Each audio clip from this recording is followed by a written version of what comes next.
Hujan di luar menderas, seolah langit ikut menangis, menumpahkan segala duka yang menyesak di dalam gubuk kecil kami.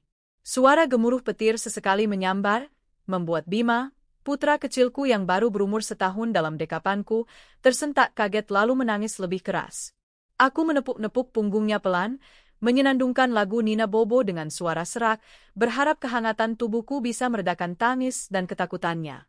Namun, dingin yang paling menusuk malam itu bukanlah datang dari udara basah yang menyelinap lewat celah dinding bambu, melainkan dari tatapan mata Adi, lelaki yang kupanggil suami.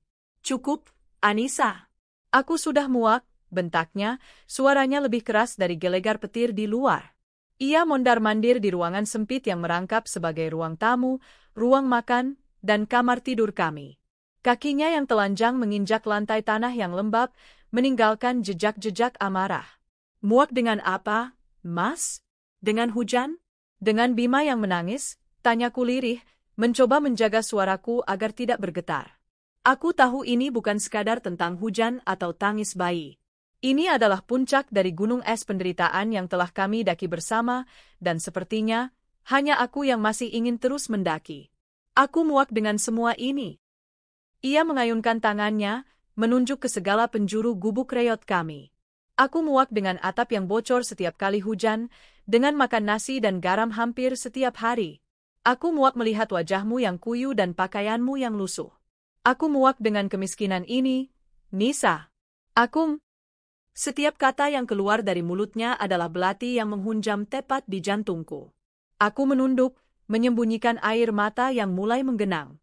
Dulu, mulut yang sama itu pernah membisikkan janji-janji manis tentang cinta abadi yang tak akan lekang oleh waktu dan tak akan goyah oleh badai.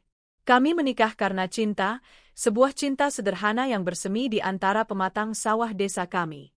Adi adalah pemuda yang gagah dan pekerja keras, sementara aku adalah gadis penjahit yang memimpikan keluarga kecil yang bahagia.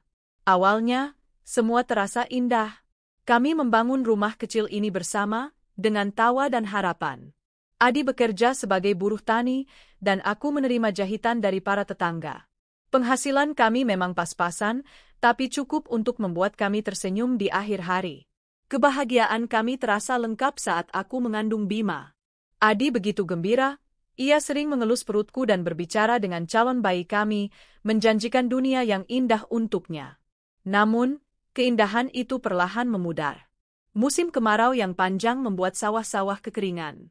Adi kehilangan pekerjaannya. Pesanan jahitanku pun semakin sepi karena warga desa lebih mementingkan membeli beras daripada membuat baju baru. Tabungan kami terkuras habis. Hari-hari diisi dengan kekhawatiran tentang apa yang akan kami makan esok hari. Tawa Adi berubah menjadi keluhan, senyumnya berganti dengan kerutan di dahi. Ia mulai sering pulang malam, mulutnya berbau alkohol murahan, dan melampiaskan frustrasinya padaku. "Ini semua karena kamu," desisnya suatu malam, matanya memerah. "Sejak menikah denganmu, hidupku jadi sial begini. Kamu itu pembawa sial." Malam itu, kata-kata itu hanya kuanggap sebagai racauan orang mabuk. Tapi malam ini, di tengah badai yang mengamuk, kata-kata itu kembali diucapkannya dengan kesadaran penuh, dengan kebencian yang nyata. "Aku tidak tahan lagi hidup seperti ini," lanjutnya, kini ia berhenti di depanku. Ia menatap Bima yang masih sesenggukan di pelukanku dengan tatapan dingin, seolah anak itu adalah bagian dari beban yang ingin ia lemparkan. "Aku mau pergi ke kota, mencari peruntungan. Aku tidak bisa membusuk di desa ini bersamamu." "Pergi? Lalu bagaimana dengan aku dan Bima, Mas?" Suaraku pecah. Air mata yang kutahan akhirnya luruh, membasahi pipi dan puncak kepala Bima. "Itu urusanmu," jawabnya enteng, tanpa sedikit pun rasa bersalah. "Kamu yang melahirkannya, kamu yang urus. Aku sudah tidak sanggup lagi menanggung penderitaan ini. Aku bosan, Nisa. Aku bosan hidup susah denganmu." "Bosan?" Kata itu terasa begitu tajam, lebih menyakitkan daripada tuduhan pembawa sial. Ia bosan dengan penderitaan yang kami hadapi bersama. Ia bosan denganku. Ia berbalik, mengambil sebuah tas usang dari sudut ruangan dan mulai memasukkan beberapa helai pakaiannya yang paling bagus, satu-satunya kemeja batik dan celana panjang kain miliknya. Aku hanya bisa mematung, tubuhku terasa lumpuh. Otakku menolak untuk memproses kenyataan yang terjadi di depan mataku. Lelaki yang kucintai, ayah dari anakku, akan meninggalkanku di titik terendah dalam hidupku. Ia akan lari dari tanggung jawabnya, dari janji yang pernah ia ucapkan di depan penghulu dan Tuhan. Mas, jangan pergi, aku memohon, mencoba bangkit sambil tetap menggendong Bima. Kita hadapi ini bersama. Seperti dulu. Aku janji akan bekerja lebih keras. Apa saja akan kulakukan, Mas. Asal jangan tinggalkan kami. Ia menepis tanganku yang mencoba meraih lengannya. Sudah terlambat, Nisa. Keputusanku sudah bulat. Ia selesai berkemas. Tas usang itu kini terlihat menggembung, siap untuk memulai perjalanan baru tanpaku dan Bima. Ia berjalan menuju pintu tanpa menoleh lagi. Setiap langkahnya adalah dentuman palu yang menghancurkan hatiku berkeping-keping. Di ambang pintu, ia berhenti sejenak, tapi tidak untuk menoleh ke belakang. Ia hanya menunggu hujan sedikit reda, seolah tak sabar untuk segera enyah dari neraka yang ia ciptakan sendiri. Aku masih berharap, dengan sisa-sisa kekuatan yang kumiliki, bahwa ia akan berbalik, membatalkan niatnya, dan memeluk kami. Tapi harapan itu sia-sia. Begitu hujan berubah menjadi gerimis, ia melangkah keluar ke dalam kegelapan malam, meninggalkan kami berdua dalam keheningan yang memekakkan, ditemani suara jangkrik dan sisa-sisa isak tangis Bima. Aku terduduk lemas di lantai tanah yang dingin. Duniaku runtuh. Malam itu, aku tidak hanya kehilangan seorang suami, tapi juga kehilangan kepercayaan pada cinta dan harapan. Yang tersisa hanyalah aku, seorang anak bayi yang rapuh, dan masa depan yang tampak segelap malam tanpa bintang di luar sana. Aku memeluk Bima semakin erat, air mataku kini mengalir tanpa suara. Aku berjanji pada diriku sendiri, di tengah puing-puing hatiku, bahwa aku harus kuat. Bukan untukku, tapi untuk malaikat kecil dalam dekapanku ini. Perjuangan hidupku yang sesungguhnya baru saja dimulai. Fajar menyingsing dengan enggan, cahayanya yang pucat menyelinap masuk melalui celah-celah dinding, menyoroti kekacauan di dalam gubuk dan di dalam hatiku. Semalaman aku tidak tidur, hanya duduk memeluk Bima, mendengarkan napasnya yang teratur, seolah mencari kekuatan dari kehidupan kecil yang kini sepenuhnya bergantung padaku. Kepergian Adi meninggalkan kekosongan yang begitu besar, bukan hanya di sisiku, tetapi juga di seluruh penjuru rumah. Suara dengkurannya yang biasa menggangguku kini kurindukan. Pakaian kerjanya yang kotor tak akan lagi tersampir di belakang pintu. Tak akan ada lagi piring kosong yang menunggunya di meja. Gubuk yang sempit ini terasa meluas menjadi sebuah padang sunyi yang hampa. Setiap derit bambu tertiup angin terdengar seperti ejekan, menertawakan kebodohanku yang telah percaya pada janji seorang lelaki. Hari pertama tanpanya adalah yang terberat. Aku harus memaksa diriku bangkit dari lantai tanah yang dingin. Bukan keinginanku, tapi tangis Bima yang mulai gelisah karena lapar adalah alarm yang memaksaku untuk bergerak. Perutnya tidak bisa menunggu dukaku reda. Dengan sisa beras terakhir yang tak lebih dari segenggam dan sebongkah garam, aku membuat bubur yang sangat encer. Sambil menyuapi Bima dengan sendok kayu yang sudah tua, pikiranku berkecamuk. Apa yang harus kulakukan sekarang? Bagaimana aku bisa mendapatkan uang untuk membeli susu dan makanan untuk esok hari?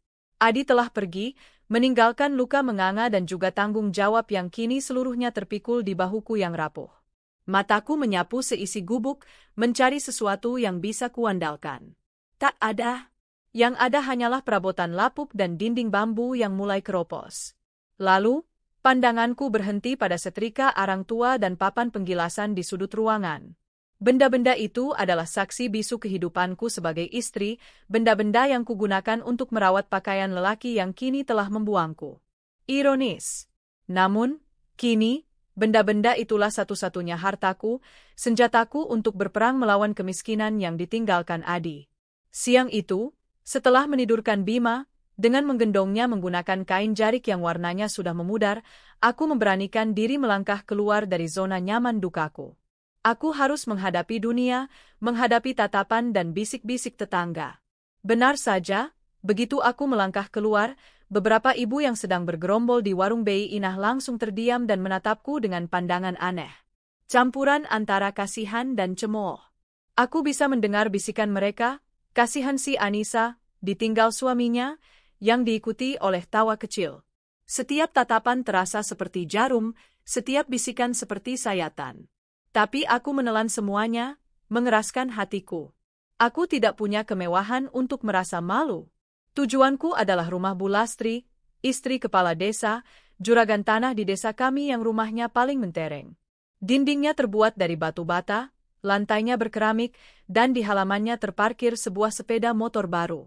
Aku berdiri ragu di depan gerbang kayunya yang tinggi.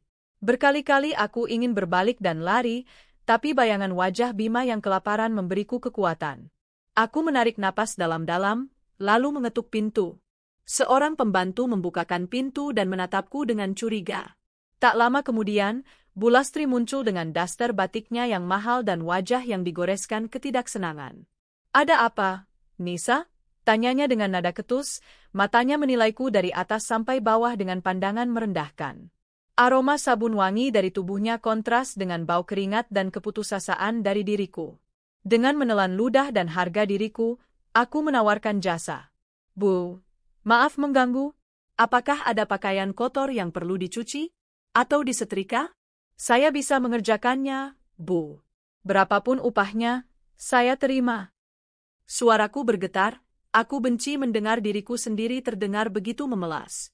Bu Lastri menatap Bima dalam gendonganku, lalu mendecakkan lidah. "Suamimu mana? Sudah tidak memberimu uang?" Gosip tentang kepergian Adi pasti sudah menyebar secepat api di musim kemarau. Pertanyaannya bukan karena peduli, tapi untuk memuaskan rasa ingin tahunya.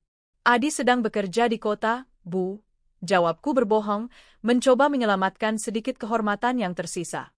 Aku tidak mau memberi mereka kepuasan dengan melihatku hancur total.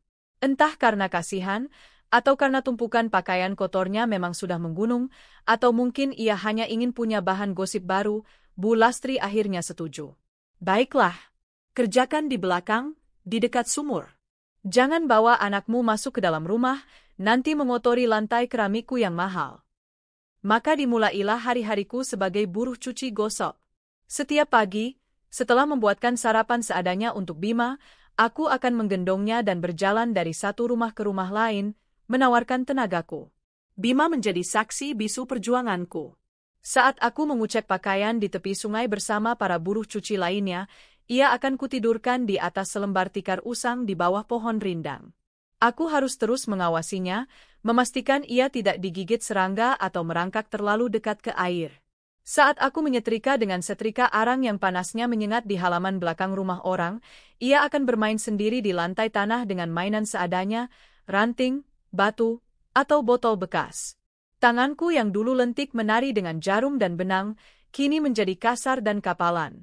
Kulitnya sering melepuh terkena panas atau mengelupas karena terlalu lama terendam air sabun colek yang keras. Punggungku terasa pegal setiap malam, seolah mau patah. Terkadang saat mengangkat seember penuh cucian basah, lututku gemetar. Tapi aku tidak punya waktu untuk mengeluh. Malam hari, setelah Bima tertidur, barulah aku membiarkan diriku menangis dalam diam, merendam tanganku yang perih di air hangat sambil memijat punggungku sendiri. Namun, semua rasa sakit itu seakan terbayar lunas saat pagi tiba dan aku melihat Bima terbangun dengan senyum di wajahnya yang mungil. Melihatnya tumbuh sehat dan aktif adalah bayaran termahal atas semua penderitaanku. Tahun-tahun berlalu seperti lembaran kalender yang diterbangkan angin. Bima tumbuh menjadi anak laki-laki yang cerdas dan sangat pengertian. Ia tak pernah merengek meminta mainan seperti anak-anak lain. Ia seolah tahu keterbatasan kami. Kebahagiaannya sederhana, dibacakan dongeng sebelum tidur, bermain petak umpet di sekitar gubuk kami, atau sekadar membantuku mengumpulkan kayu bakar. Ia adalah matahariku di tengah mendungnya kehidupanku. Saat usianya menginjak 6 tahun, aku dihadapkan pada tantangan baru yang terasa seperti gunung mustahil untuk kudaki, biaya sekolah. Uang pendaftaran, seragam, buku-buku, sepatu, semua itu adalah kemewahan yang tak terjangkau bagiku. Tapi aku bertekad, anakku harus sekolah. Ia tidak boleh bernasib sama sepertiku. Aku bekerja 2 kali lebih keras. Selain mencuci, aku mengambil pekerjaan apa saja yang bisa kudapatkan, membantu di sawah saat musim panen tiba dengan upah segenggam beras, membersihkan kandang ayam milik tetangga, atau menjadi pembuat penganan kecil yang kutitipkan di warung Bei Inah. Aku meninggalkan Bima sendirian di rumah untuk pertama kalinya, dengan perasaan cemas yang luar biasa, berpesan padanya untuk tidak membuka pintu bagi siapapun. Dengan uang yang terkumpul sedikit demi sedikit, koin demi koin, akhirnya aku bisa melihat pemandangan terindah dalam hidupku. Bima mengenakan seragam merah putih. Seragam itu memang seragam bekas dari anak kepala desa, sedikit kebesaran dan warnanya agak pudar, tapi di mataku, putraku adalah anak yang paling gagah di dunia. Aku menjahit kembali bagian yang sobek dan mengecilkan ukurannya agar pas di tubuhnya. Hari pertamanya sekolah, aku mengantarnya sampai gerbang, air mataku menetes haru saat ia menoleh dan melambaikan tangannya padaku. Namun, sekolah tidak hanya membawa kebahagiaan. Sekolah juga membuka mata Bima pada kenyataan pahit dunianya. Ia mulai melihat perbedaan. Teman-temannya membawa bekal nasi dengan telur atau ayam goreng, sementara Bima hanya membawa botol air putih. Teman-temannya memakai sepatu baru yang mengkilap, sementara sepatunya adalah hasil sumbangan yang sudah menganga di bagian depannya. Dan yang paling menyakitkan, teman-temannya sering dijemput oleh ayah mereka. Bima mulai bertanya, "Ibu, kenapa teman-teman lain punya ayah, tapi Bima tidak?" Pertanyaan itu selalu menghantamku seperti godam. Aku masih berpegang pada kebohongan lamaku. Ayah sedang bekerja keras di kota, sayang. Untuk Bima dan ibu. Tapi aku tahu, kebohongan itu semakin hari semakin tipis. Suatu sore, ia pulang dengan tangisan yang memilukan. Ia berlari masuk ke dalam gubuk dan langsung memeluk kakiku. Seragam di bahunya robek, dan ada bekas air mata yang mengering di pipinya yang dekil. "Ibu, kenapa baju Bima robek terus?" isaknya dalam pelukanku. Tadi Iwan menarik bajuku sampai sobek. Dia bilang, "Bima anak orang miskin, tidak punya ayah." Dia bilang ayah Bima tidak sayang makanya pergi meninggalkan kita. Hatiku hancur berkeping-keping mendengarnya. Kata-kata polos dari anak kecil bisa begitu kejam. Luka yang ditorehkan Adi ternyata tidak hanya menggores hatiku, tetapi juga meracuni masa kecil putraku. Aku memeluknya erat, menahan air mataku sendiri agar tidak tumpah di hadapannya. Aku harus kuat untuknya. "Dengarkan ibu, sayang," bisikku sambil mengelus rambutnya dan menatap matanya dalam-dalam. "Baju robek ini bisa ibu jahit lagi sampai jadi bagus lagi, lebih kuat dari sebelumnya. Tapi hati yang robek karena mengejek orang lain, itu lebih susah diobati. Bima anak yang kuat, anak yang hebat. Jangan pernah biarkan kata-kata mereka membuatmu sedih. Mereka tidak tahu apa-apa. Bima punya ibu, dan ibu akan selalu ada di sini, itu sudah cukup." Aku selalu mencoba memberinya semangat, menanamkan di kepalanya bahwa nilai seseorang tidak diukur dari harta benda atau kelengkapan keluarga. Di tengah kemiskinan kami, aku berusaha memberinya kekayaan lain. Cinta yang melimpah, perhatian yang tak terbagi, dan pelajaran hidup tentang ketangguhan dan harga diri. Meskipun begitu, jauh di dalam lubuk hatiku, aku masih menyimpan setitik harapan bodoh. Harapan bahwa suatu hari Adi akan kembali. Mungkin ia sudah sukses di kota dan akan pulang untuk menebus kesalahannya. Aku sering bertanya pada tetanggaku yang baru pulang dari kota, "Apakah kau melihat Adi, suamiku?" Jawabannya selalu sama, gelengan kepala. Sampai suatu hari, Kang Ujang, seorang pemuda desa yang bekerja sebagai kuli bangunan di Jakarta, membawa kabar. Dulu sekali, setahun setelah dia pergi, saya pernah papasan dengannya di pasar, Nisa. Dia pakai baju bagus, kelihatan necis. Saya panggil, tapi dia pura-pura tidak dengar dan langsung pergi. Setelah itu tidak pernah bertemu lagi. Satu kalimat itu cukup untuk menghancurkan sisa harapanku. Jadi, dia baik-baik saja di sana. Bahkan mungkin sudah hidup enak. Dan dia sengaja menghindar.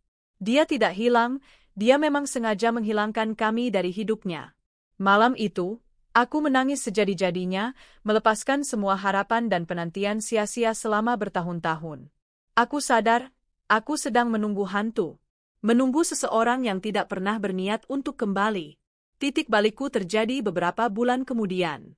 Musim hujan datang lebih awal, membawa wabah demam berdarah ke desa. Dan Bima menjadi salah satu korbannya. Tubuhnya panas menggigil, dan bintik-bintik merah mulai muncul di kulitnya. Aku panik.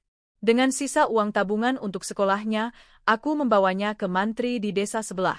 Kata mantri, Bima harus segera dibawa ke rumah sakit di kota kabupaten. Aku lemas. Dari mana aku dapat uang sebanyak itu? Aku berlari ke rumah Bu Lastri, memohon pinjaman. Tapi ia menolak mentah-mentah. Nanti kamu bayar pakai apa? Katanya sinis. Aku memohon pada tetangga lain, tapi tak ada yang bisa membantu. Mereka sendiri hidup pas-pasan. Malam itu, aku hanya bisa memeluk Bima yang semakin lemah, mengompresnya dengan air hangat sambil berdoa tanpa henti. Aku merasa begitu tak berdaya, begitu marah pada nasib dan pada Adi. Jika terjadi sesuatu pada Bima, aku tidak akan pernah memaafkannya. Syukurlah, Tuhan masih menolong kami. Setelah melewati masa kritis selama 2 hari, demam Bima perlahan turun. Tapi kejadian itu meninggalkan bekas luka yang dalam di batinku. Aku menatap wajah lelap putraku. Aku tidak bisa membiarkan putraku terus hidup dalam kondisi seperti ini, di mana nyawanya bisa terancam hanya karena aku tidak punya uang. Aku tidak bisa membiarkannya terus diejek dan tidak memiliki masa depan. Keputusan itu datang seperti sambaran petir di malam yang tenang. Aku harus pergi. Aku harus membawa Bima ke kota, tempat yang sama yang telah menelan suamiku. Bukan untuk mencarinya, tapi untuk mencari kehidupan yang lebih baik untuk kami berdua.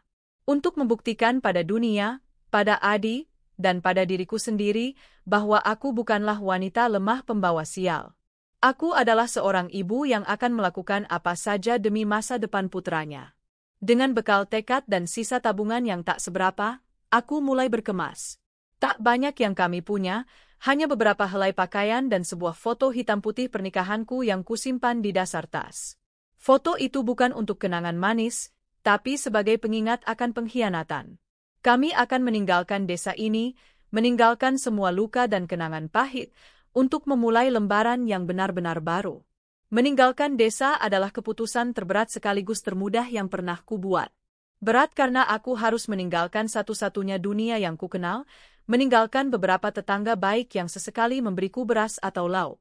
Namun, terasa mudah karena setiap sudut desa ini terlanjur dipenuhi kenangan pahit yang ingin segera kulupakan.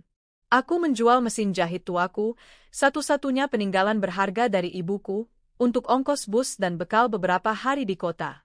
Rasanya seperti melepaskan sebagian dari jiwaku, tapi aku tahu ini adalah pengorbanan yang harus dilakukan. Perjalanan menuju Jakarta terasa begitu panjang.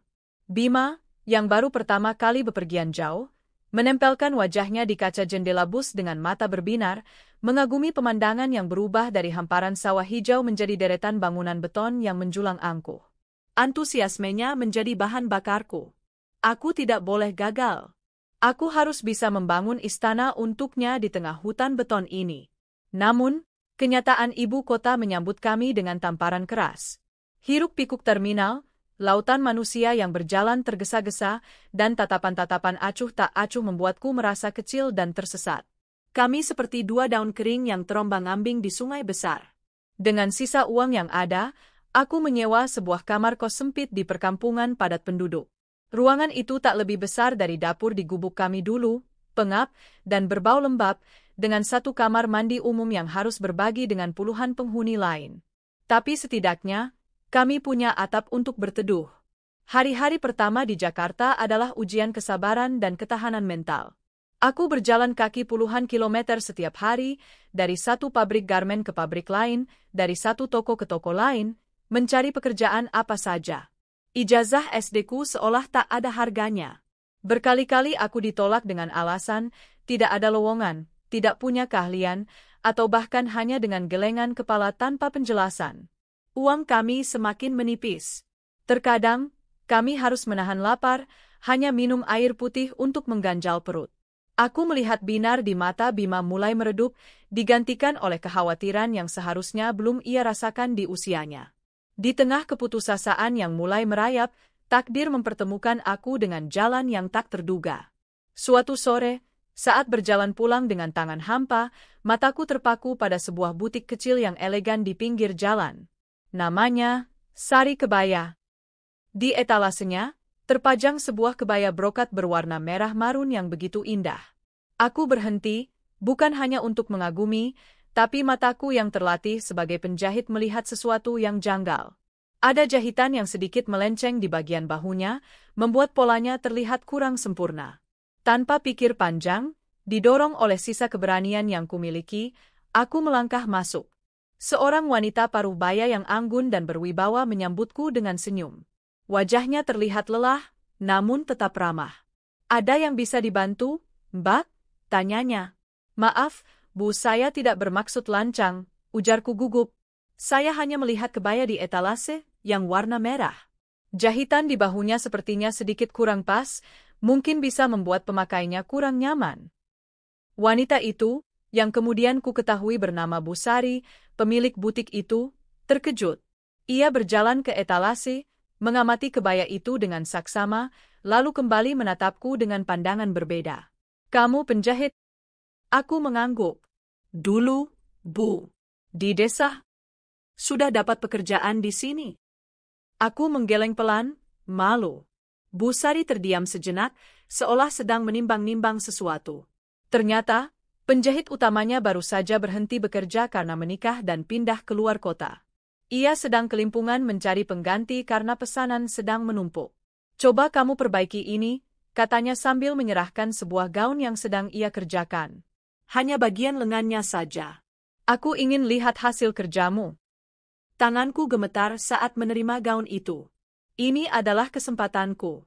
Dengan doa dalam hati, aku duduk di mesin jahit yang jauh lebih modern dari yang pernah kumiliki.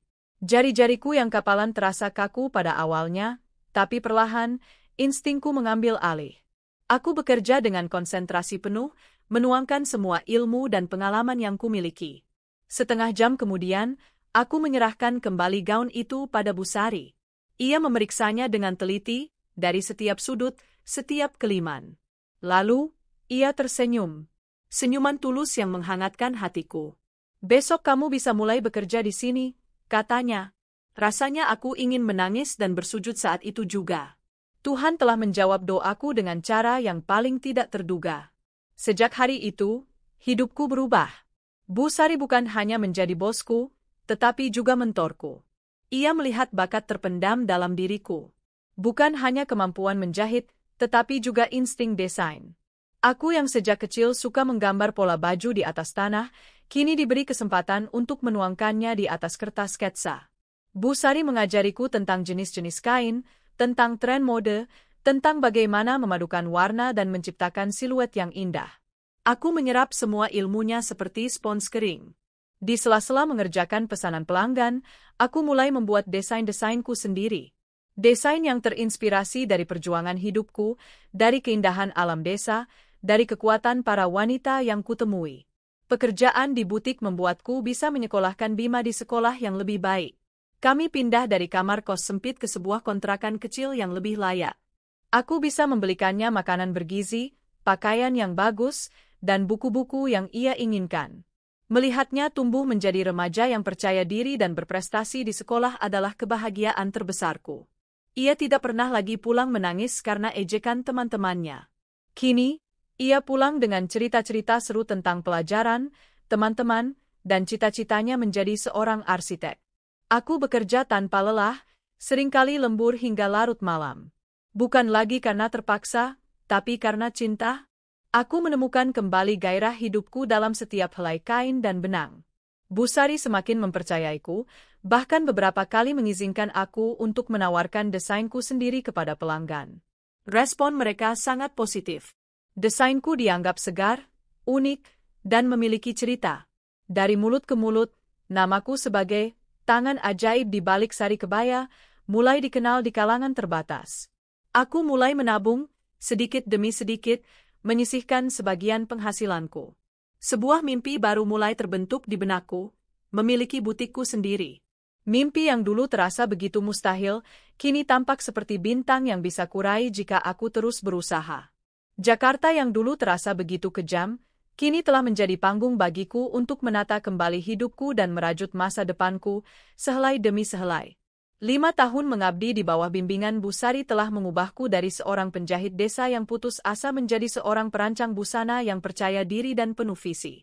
Hubunganku dengan Bu Sari telah melampaui hubungan atasan dan bawahan, Kami sudah seperti ibu dan anak. Ia adalah orang pertama yang mendorongku saat aku dengan ragu-ragu menyuarakan mimpiku untuk membuka butik sendiri. Kamu sudah siap, Anissa? Katanya suatu sore sambil menyeruput teh di ruang kerja butik. Sayapmu sudah cukup kuat untuk terbang sendiri. Jangan takut, aku akan selalu di sini jika kamu butuh nasihat. Dukungan tulusnya memberiku kekuatan. Dengan tabungan yang telah kukumpulkan dengan susah payah dan sedikit pinjaman lunak dari Bu Sari, aku menyewa sebuah ruko kecil di kawasan yang cukup strategis. Aku merancangnya sendiri, menciptakan ruang yang hangat dan personal, dengan sentuhan rustik yang mengingatkanku pada ketenangan desa, namun tetap modern dan elegan. Aku menamainya Butik Anissa Bima, menggabungkan namaku dan nama putraku, sumber kekuatanku. Masa-masa awal adalah perjuangan. Aku melakukan semuanya sendiri, dari mendesain, membuat pola, menjahit, hingga melayani pelanggan dan membersihkan butik. Bima, yang kini sudah menjadi siswa SMA yang gagah, sering membantuku sepulang sekolah, merapikan kain atau sekadar menemaniku bekerja hingga larut malam. Pelanggan pertamaku adalah teman-teman dan pelanggan setia Bu Sari yang ia rekomendasikan. Perlahan tapi pasti, butikku mulai dikenal. Karya-karyaku memiliki ciri khas.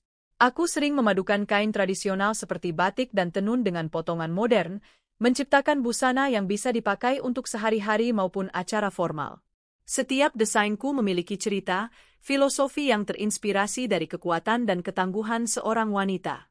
Mungkin karena itulah, banyak pelanggan merasa terhubung secara emosional dengan pakaian yang kubuat.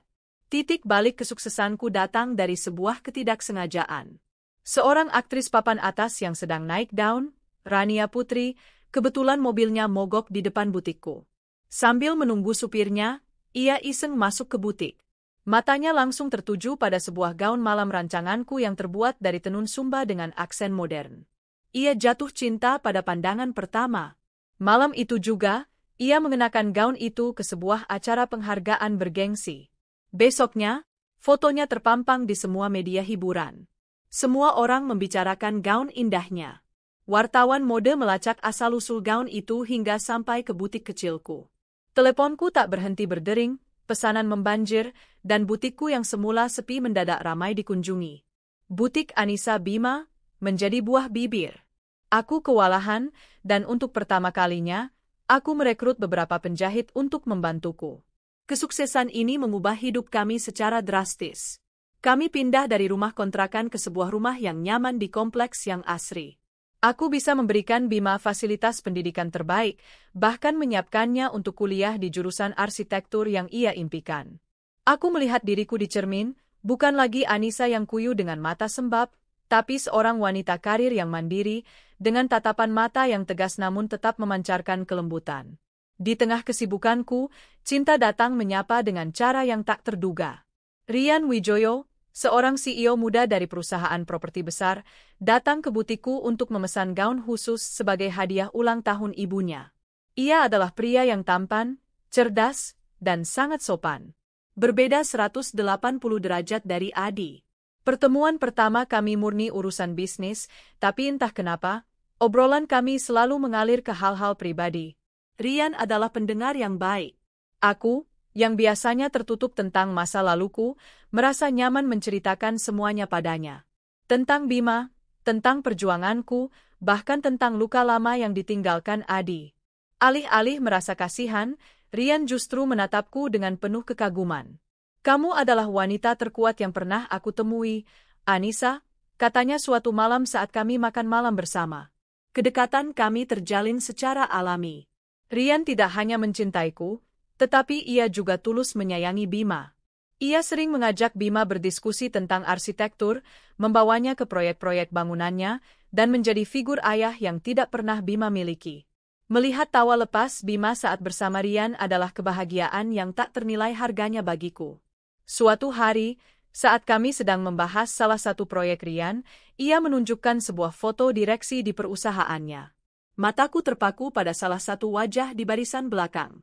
Wajah yang familiar, meskipun kini terlihat lebih tua, lebih gemuk, dan dengan rambut yang mulai menipis. Siapa ini, Rian? Tanyaku, jantungku berdebar kencang. Rian melihat foto itu.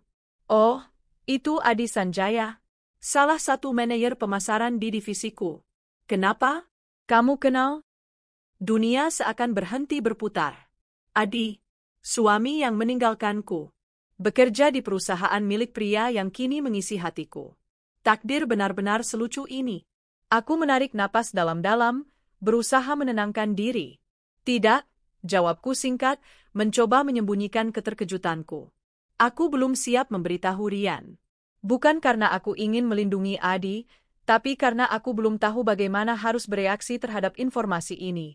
Sejak saat itu, aku tahu bahwa masa laluku tidak benar-benar terkubur. Ia ada di sana, sangat dekat, dan hanya menunggu waktu untuk muncul kembali. Namun, aku tidak lagi takut. Aku kini berdiri di atas kakiku sendiri, di puncak kesuksesan yang kubangun dengan keringat dan air mata. Aku punya Bima di sisiku, dan Rian yang menggenggam tanganku. Aku bukan lagi Anissa yang lemah. Bintangku kini bersinar terang, dan tak ada kegelapan dari masa lalu yang bisa meredupkannya. Siang itu berjalan seperti hari-hari indah lainnya yang kini menjadi rutinitasku.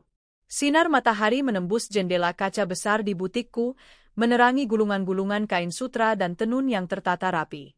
Aku sedang asyik membuat sketsa di meja kerjaku, ditemani alunan musik klasik yang menenangkan, saat seorang kurir mengantarkan setumpuk surat dan paket.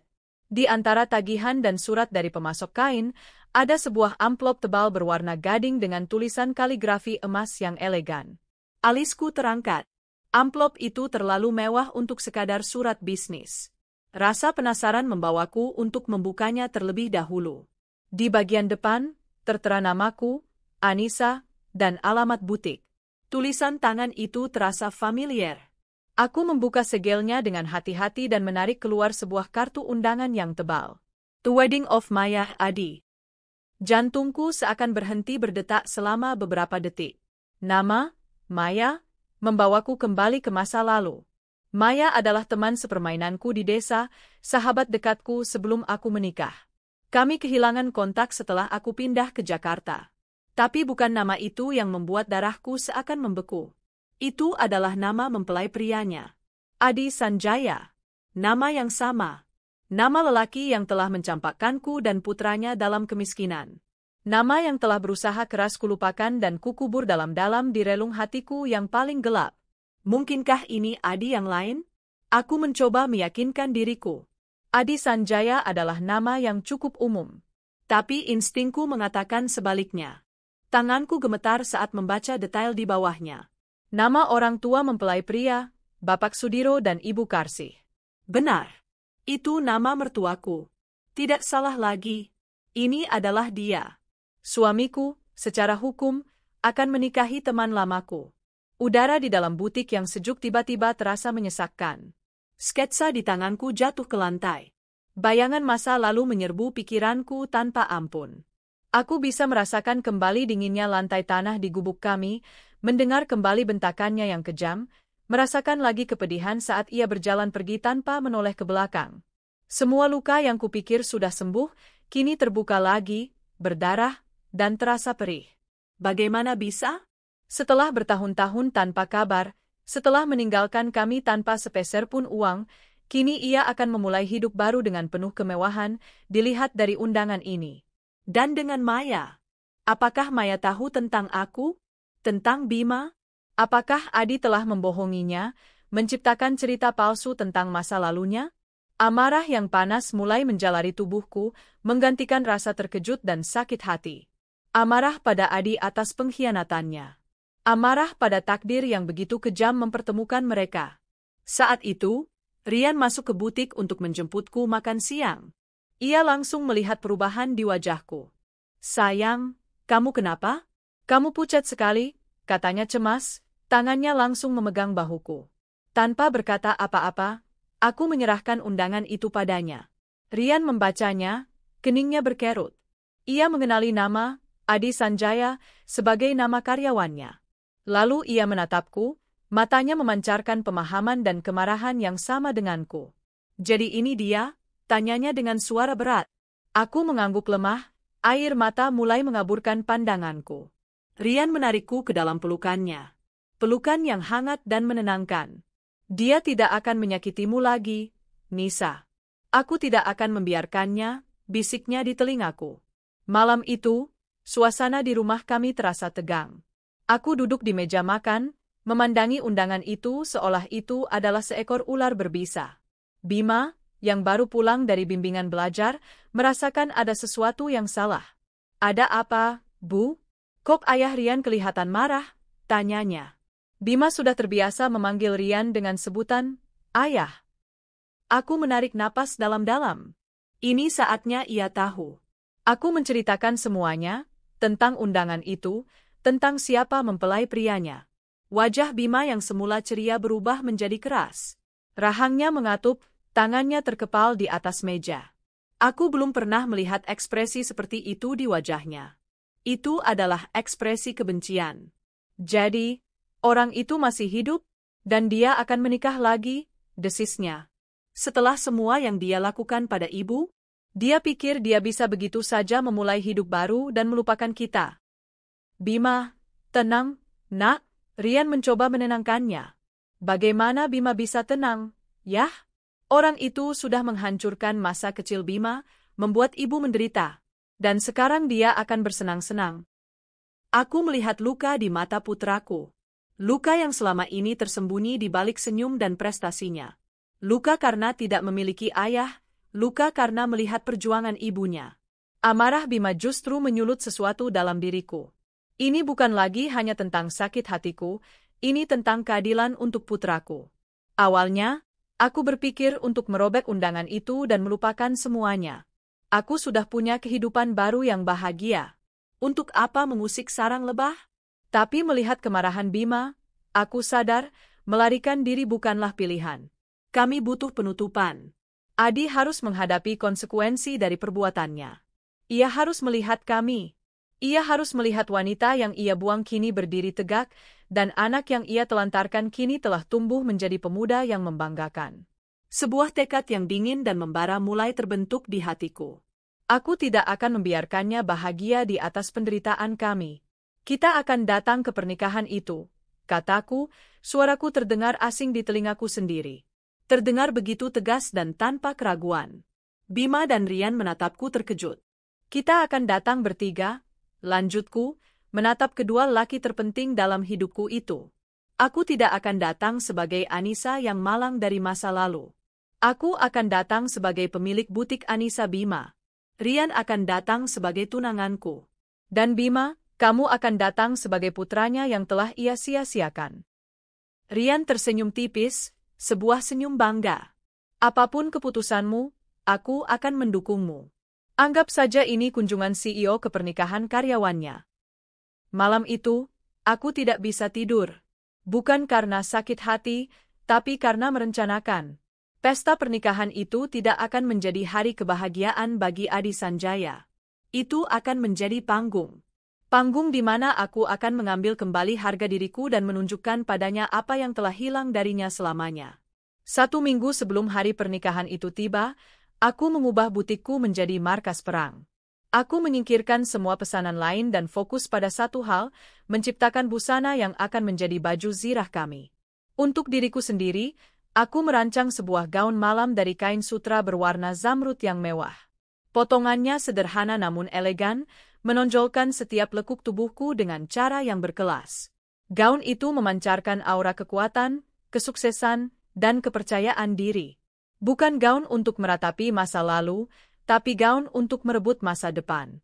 Untuk Rian, aku memilihkan setelan jas dari desainer ternama, berwarna biru navy yang membuatnya tampak semakin berwibawa dan tampan. Dan untuk Bima, aku merancang kemeja batik tulis dengan motif kontemporer, dipadukan dengan celana bahan yang membuatnya terlihat dewasa, gagah, dan sangat tampan.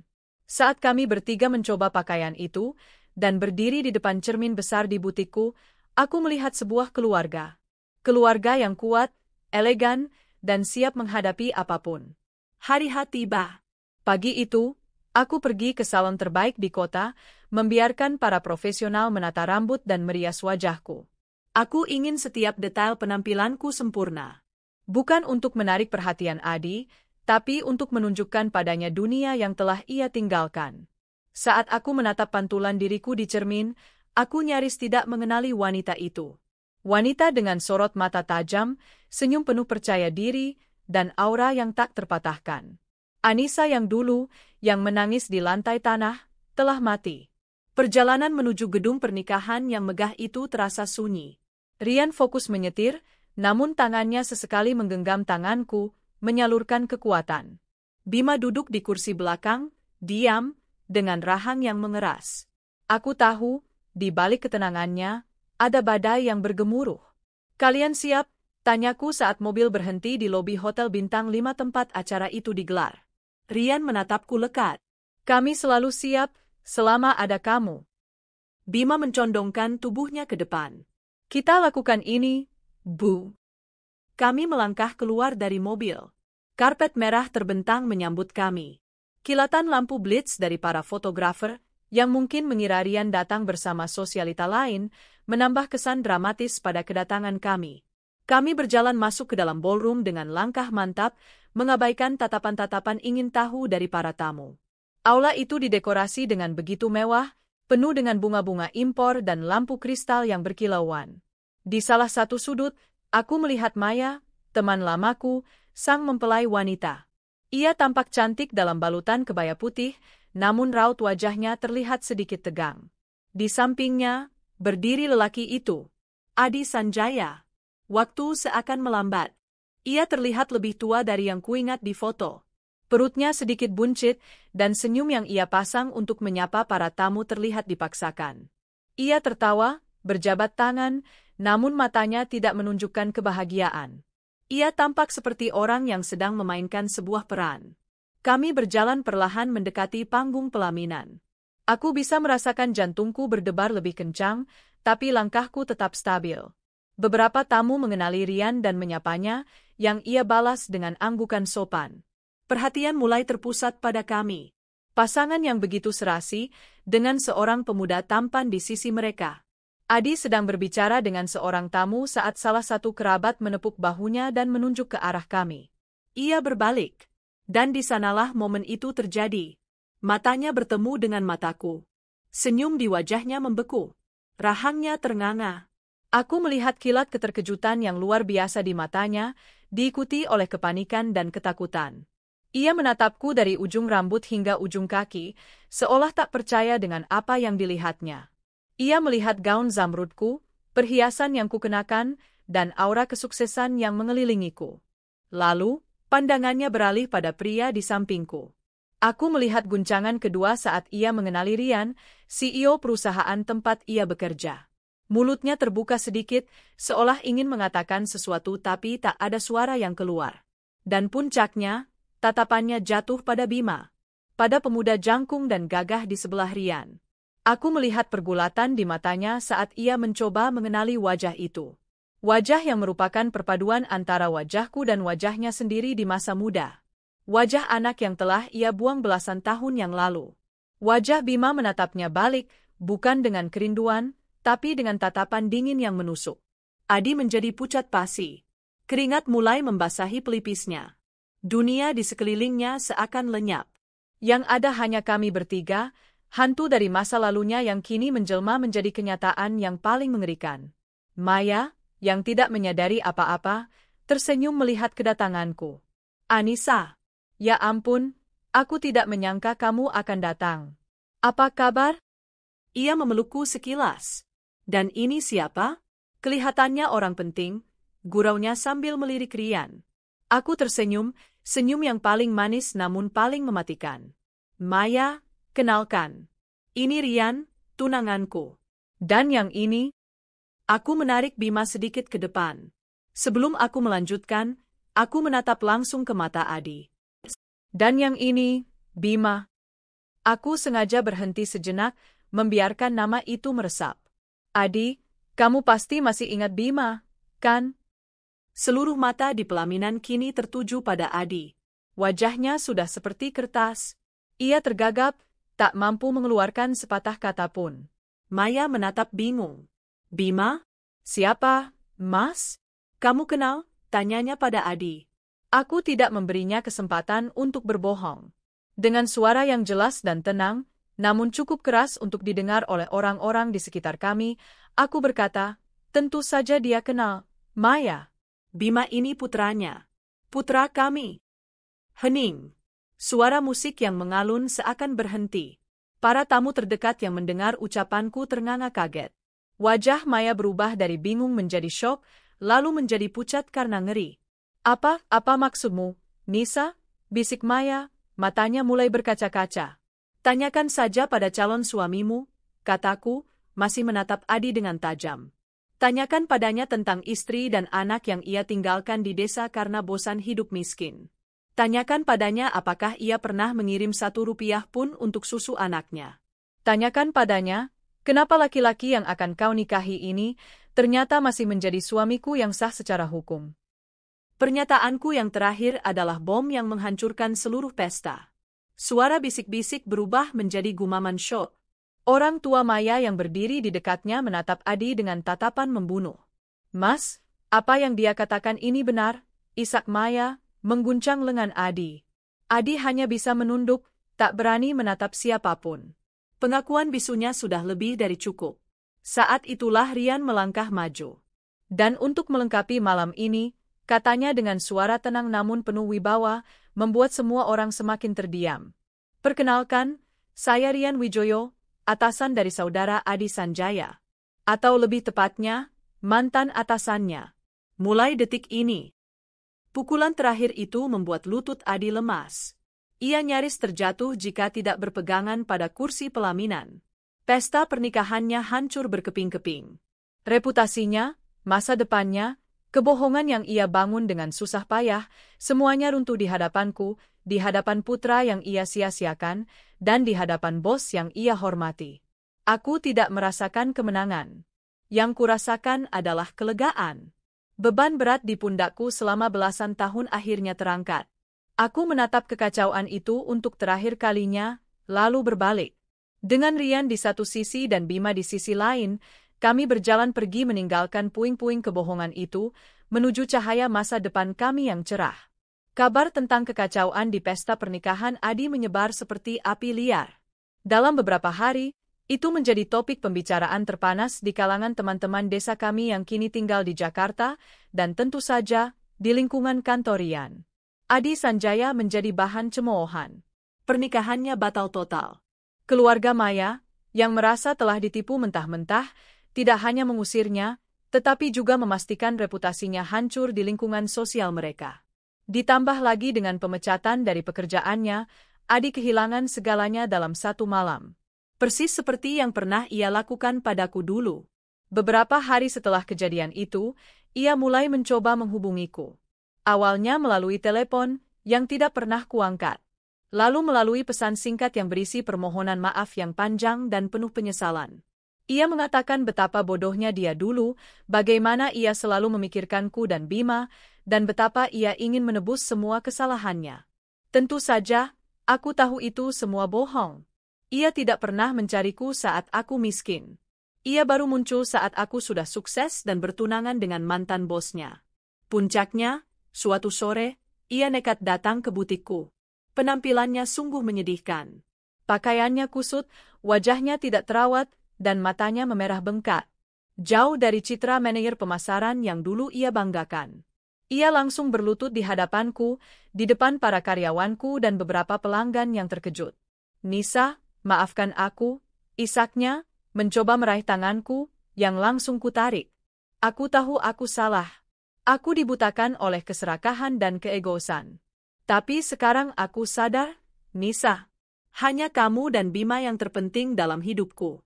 Tolong, beri aku kesempatan kedua. Kita mulai lagi dari awal. Demi Bima, Nisa. Dia butuh ayahnya. Mendengar ia menggunakan nama Bima sebagai tameng membuat amarahku yang sudah padam kembali menyala. Demi Bima, aku mendesis, suaraku dingin dan menusuk. Di mana kamu saat Bima menangis karena diejek teman-temannya bajunya robek? Di mana kamu saat dia demam tinggi dan aku tidak punya uang untuk membawanya ke dokter? Di mana kamu selama 15 tahun ini, Adi? Jangan pernah kau sebut nama anakku untuk menutupi kebusukanmu. Aku akan berubah, Nisa. Aku janji. Aku sudah tidak peduli lagi, kataku tegas. Kesempatanmu sudah habis sejak malam kau melangkah pergi dari gubuk itu. Pria yang kucintai sudah mati malam itu. Yang berdiri di hadapanku sekarang hanyalah orang asing yang menyedihkan. Aku memanggil petugas keamanan untuk mengusirnya. Saat ia diseret keluar, ia terus berteriak memanggil namaku, memohon. Aku hanya menatapnya tanpa ekspresi, lalu berbalik, dan melanjutkan pekerjaanku. Pintu masa lalu itu kini telah kututup, kukunci, dan kuncinya telah kubuang ke dasar lautan. Segera setelah itu, aku mengurus perceraian kami secara resmi. Prosesnya berjalan cepat karena Adi tidak melakukan perlawanan sama sekali. Saat surat cerai itu ada di tanganku, aku merasakan kebebasan yang sesungguhnya. Aku bukan lagi istri Adi Sanjaya. Aku adalah Anissa, wanita merdeka yang menentukan nasibnya sendiri. Beberapa bulan kemudian, di sebuah taman yang indah dengan pemandangan matahari terbenam, Rian melamarku. Bukan dengan kemewahan, tetapi dengan ketulusan yang meluluhkan hatiku. Ia berlutut di hadapanku, dengan Bima berdiri di sampingnya sambil tersenyum lebar. Tentu saja, aku menjawab, ya. Pernikahan kami adalah kebalikan dari pesta Adi yang penuh kepalsuan. Kami mengadakannya secara sederhana, hanya mengundang keluarga dan sahabat terdekat. Bu Sari menangis terharu saat aku memintanya menjadi wali nikahku. Bima berdiri di samping Rian sebagai pendampingnya, tampak begitu bangga. Saat aku mengucapkan janji suci di hadapan Rian, aku tahu inilah kebahagiaan yang sesungguhnya. Kebahagiaan yang dibangun di atas dasar kejujuran, rasa hormat, dan cinta yang tulus. Hidupku kini terasa lengkap. Butikku semakin berkembang dan aku membuka beberapa cabang baru. Bima diterima di Fakultas Arsitektur terbaik di negeri ini, persis seperti yang ia impikan. Dan Rian, ia adalah suami dan ayah yang luar biasa. Ia adalah pelabuhan yang tenang setelah badai panjang dalam hidupku. Terkadang, saat aku duduk di teras rumah kami yang asri, memandangi Rian dan Bima yang sedang tertawa sambil bermain catur, aku teringat kembali pada perjalananku. Aku teringat pada Anissa yang menangis di gubuk reot, pada ibu muda yang tangannya kapalan karena mengucek pakaian, pada wanita yang nekat pergi ke kota dengan bekal harapan. Aku tidak akan pernah melupakan wanita itu, karena dialah yang telah berjuang dan membentukku menjadi diriku yang sekarang. Aku tidak lagi menyimpan dendam pada Adi. Aku justru berterima kasih padanya. Karena telah meninggalkanku, ia memaksaku untuk menemukan kekuatan yang tidak pernah kuduga ku miliki. Karena telah menyakitiku, ia membukakan jalan bagiku untuk bertemu dengan cinta sejati. Penderitaan di masa lalu bukanlah kutukan, melainkan sebuah proses pembentukan yang menyakitkan, yang pada akhirnya menghasilkan berlian yang bersinar terang. Aku telah menemukan akhir bahagiaku, bukan dalam dongeng, tapi dalam kehidupan nyata yang kurajut sendiri dengan benang ketabahan dan harapan. 7 tahun telah berlalu sejak hari di mana aku secara resmi menutup pintu masa laluku dan melangkah ke dalam lembaran kebahagiaan yang baru. 7 tahun yang terasa seperti sekejap mata, namun dipenuhi dengan pertumbuhan, cinta, dan pencapaian yang dulu bahkan tak berani kumimpikan. Waktu telah menjadi penenun yang andal, mengubah benang-benang kusut dari penderitaan masa lalu menjadi sehelai kain kehidupan yang indah dengan motif kebahagiaan yang tak terduga. Pagi ini, udara Paris terasa sejuk menyentuh kulitku saat aku berdiri di balkon kamar hotelku yang menghadap ke Menara Eiffel. Kota ini, pusat mode dunia, bukan lagi sekadar mimpi yang kulihat di majalah bekas. Hari ini, untuk pertama kalinya, Maison Anissa Bima, nama internasional dari butikku, akan memamerkan koleksi terbarunya di Paris Fashion Week. Sebuah pencapaian yang terasa begitu surreal. Aku menghirup aroma kopi pagiku, membiarkan kehangatannya menjalar, sama seperti kehangatan rasa syukur yang memenuhi hatiku. Maison Anissa Bima telah tumbuh pesat melampaui imajinasi terliarku. Dari satu ruko kecil, kini telah menjadi jenama yang diakui secara internasional, dengan butik-butik yang tersebar di Jakarta, Singapura, dan kini, sebuah showroom di Paris. Aku masih memegang teguh filosofiku, setiap helai pakaian adalah cerita, perayaan kekuatan wanita yang ditenun dari kain-kain tradisional Indonesia. Dunia mode ternyata merindukan cerita-cerita itu. Mereka tidak hanya membeli gaun, mereka membeli sebuah bagian dari warisan budaya, sebuah simbol ketangguhan. Di tengah kesibukan ini, hidup pribadiku adalah sauh yang membuatku tetap membumi. Rian, suamiku tercinta, adalah pilar kekuatanku. Ia tidak pernah gagal untuk berada di sisiku, baik saat aku begadang semalaman menyelesaikan sebuah desain, maupun saat aku merasa ragu pada kemampuanku sendiri. Cinta kami semakin dalam seiring berjalannya waktu, sebuah kemitraan sejati yang dibangun di atas saling pengertian dan kekaguman. 5 tahun yang lalu, kebahagiaan kami disempurnakan oleh kehadiran Aira, putri kecil kami yang kini menjadi sumber tawa dan cahaya di rumah kami. Rambutnya yang ikal dan matanya yang berbinar-binar seperti Rian, namun senyumnya yang jenaka adalah warisan dariku. Bima, putraku, kebanggaanku, telah tumbuh menjadi pria muda yang luar biasa. Ia lulus sebagai arsitek terbaik dari universitasnya dan menolak tawaran dari perusahaan-perusahaan besar. Sebaliknya, ia dan beberapa temannya mendirikan sebuah firma arsitektur sosial bernama Ruang Harapan. Misi mereka mulia, merancang dan membangun perumahan yang layak, terjangkau, serta ramah lingkungan untuk masyarakat berpenghasilan rendah.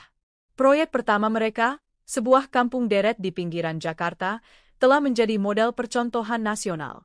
Melihatnya berbicara dengan penuh semangat tentang denah bangunan atau material daur ulang, aku melihat pantulan dari perjuangan kami. Ia tidak melupakan dari mana kami berasal. Ia justru mengubah luka masa lalunya menjadi sumber inspirasi untuk membantu orang lain. Hubungannya dengan Rian telah berkembang menjadi ikatan ayah dan anak yang kokoh. Mereka bukan hanya ayah dan anak, tapi juga sahabat dan rekan diskusi. Rian adalah mentor bisnis bagi Ruang Harapan, sementara Bima sering memberikan perspektif segar pada proyek-proyek properti Rian. Melihat mereka berdua duduk di ruang kerja, larut dalam diskusi serius yang diselingi tawa, adalah pemandangan yang selalu berhasil membuat hatiku menghangat. Bima telah menemukan figur ayah yang sesungguhnya, seseorang yang membimbingnya dengan kebijaksanaan, bukan hanya dengan ikatan darah. Lalu, bagaimana dengan Adi? Aku sudah lama tidak memikirkannya. Namun, beberapa tahun yang lalu, Kang Ujang dari desa kami membawa cerita. Setelah kegagalan total di Jakarta, Adi kembali ke desa. Bukan sebagai orang sukses seperti yang pernah ia cita-citakan, melainkan sebagai seorang pecundang. Ia tinggal sendirian di gubuk reot peninggalan orang tuanya, bekerja serabutan, dan seringkali hanya termenung di beranda, menatap kosong ke jalanan. Orang-orang desa yang dulu mengaguminya kini menjadikannya bahan gunjingan, sebuah contoh nyata dari bagaimana kesombongan dan pengkhianatan akan berujung pada kehancuran. Aku tidak merasakan kebencian ataupun kepuasan mendengar cerita itu. Yang ada hanyalah kehampaan, rasa kasihan pada seorang pria yang telah menyia-nyiakan hidupnya untuk mengejar fata morgana. Sebuah cerita yang lebih menyentuh datang dari Bima setahun yang lalu. Saat ia sedang meninjau lokasi proyek Ruang Harapan pertamanya, ia merasa ada seseorang yang memperhatikannya dari kejauhan.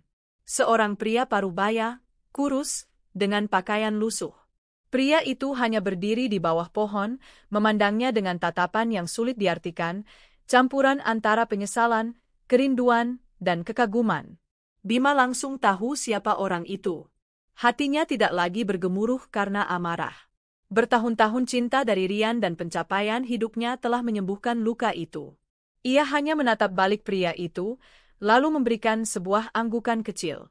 Sebuah pengakuan tanpa kata. Bukan pengampunan, tapi sebuah tanda bahwa ia baik-baik saja, bahwa hidupnya telah berjalan ke arah yang benar tanpanya. Pria itu, Adi, tampak terkejut, lalu air mata mengalir di pipinya. Ia berbalik dan berjalan pergi dengan langkah gontai, menghilang di tikungan jalan. Sejak saat itu, ia tak pernah terlihat lagi. Bima memberiku cerita ini bukan dengan kemarahan, tapi dengan kedewasaan. Aku harap dia menemukan kedamaiannya, Bu, katanya. Aku tahu saat itu, putraku telah benar-benar dewasa. Ia telah berhasil memutus rantai kebencian yang diwariskan oleh ayahnya. Maya, teman lamaku, juga telah menemukan jalannya. Kami tidak sengaja bertemu di sebuah pameran kerajinan tangan beberapa tahun setelah pernikahannya yang gagal. Suasana awalnya canggung, namun ia yang pertama kali memecah keheningan. Ia meminta maaf, bukan karena ia bersalah, tapi karena ia merasa menjadi bagian dari kisah sedihku. Aku mengatakan padanya bahwa ia tidak perlu minta maaf, Kami berdua adalah korban dari kebohongan yang sama. Obrolan singkat itu menjadi penutup yang kami butuhkan. Kini, kudengar ia telah menikah dengan seorang guru di desa dan hidup bahagia dengan kesederhanaan, jauh dari ambisi gemerlap yang pernah ia dambakan. Malam ini, setelah peragaan busana yang sukses luar biasa, Rian mengadakan sebuah pesta kecil untuk timku di sebuah restoran di tepi Sungai Seini. Di tengah sorak-sorai dan ucapan selamat, aku mencari sosok Bima. Ia tidak bisa hadir karena sedang berada di pedalaman Flores, membangun sekolah darurat untuk korban gempa.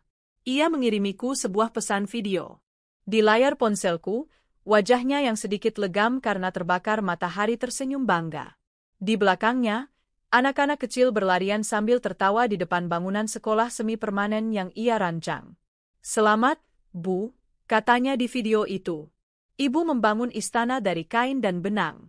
Bima hanya mencoba membangun rumah dari batu bata dan harapan. Kita sama-sama perajut mimpi, Bu. Semua ini karena Ibu. Air mataku menetes. Bukan air mata kesedihan, tapi air mata kebahagiaan yang meluap. Aku menunjukkan video itu pada Rian. Ia memelukku dari belakang, mencium puncak kepalaku. "Kita membesarkannya dengan baik, sayang," bisiknya. Aku menatap gemerlap lampu kota Paris, kota cinta. Dulu, aku pikir cinta telah mengkhianatiku. Kini aku sadar, cinta sejati tidak pernah pergi. Ia hanya mengubah bentuknya. Dari cinta pada seorang suami yang fana, menjadi cinta tanpa syarat pada seorang anak, lalu menjelma menjadi cinta yang dewasa dan menenangkan pada pasangan hidup yang tepat. Dan yang terpenting, menjadi cinta pada diriku sendiri, pada wanita yang jatuh, bangkit, dan belajar untuk menenun takdirnya sendiri. Perjalanan hidupku bukanlah sebuah garis lurus, melainkan sulaman yang rumit. Ada benang-benang hitam dari kesedihan dan pengkhianatan, ada benang kelabu dari perjuangan dan air mata. Namun, di antara semua itu, ada benang emas takdir, cinta, ketabahan, dan harapan yang menyatukan semuanya menjadi sebuah mahakarya. Dan aku, Anissa, tidak akan mengubah satu helai benang pun dari sulaman itu. Karena setiap jahitannya, baik yang menyakitkan maupun yang membahagiakan, telah menjadikanku seperti sekarang ini, utuh, bersyukur, dan bahagia.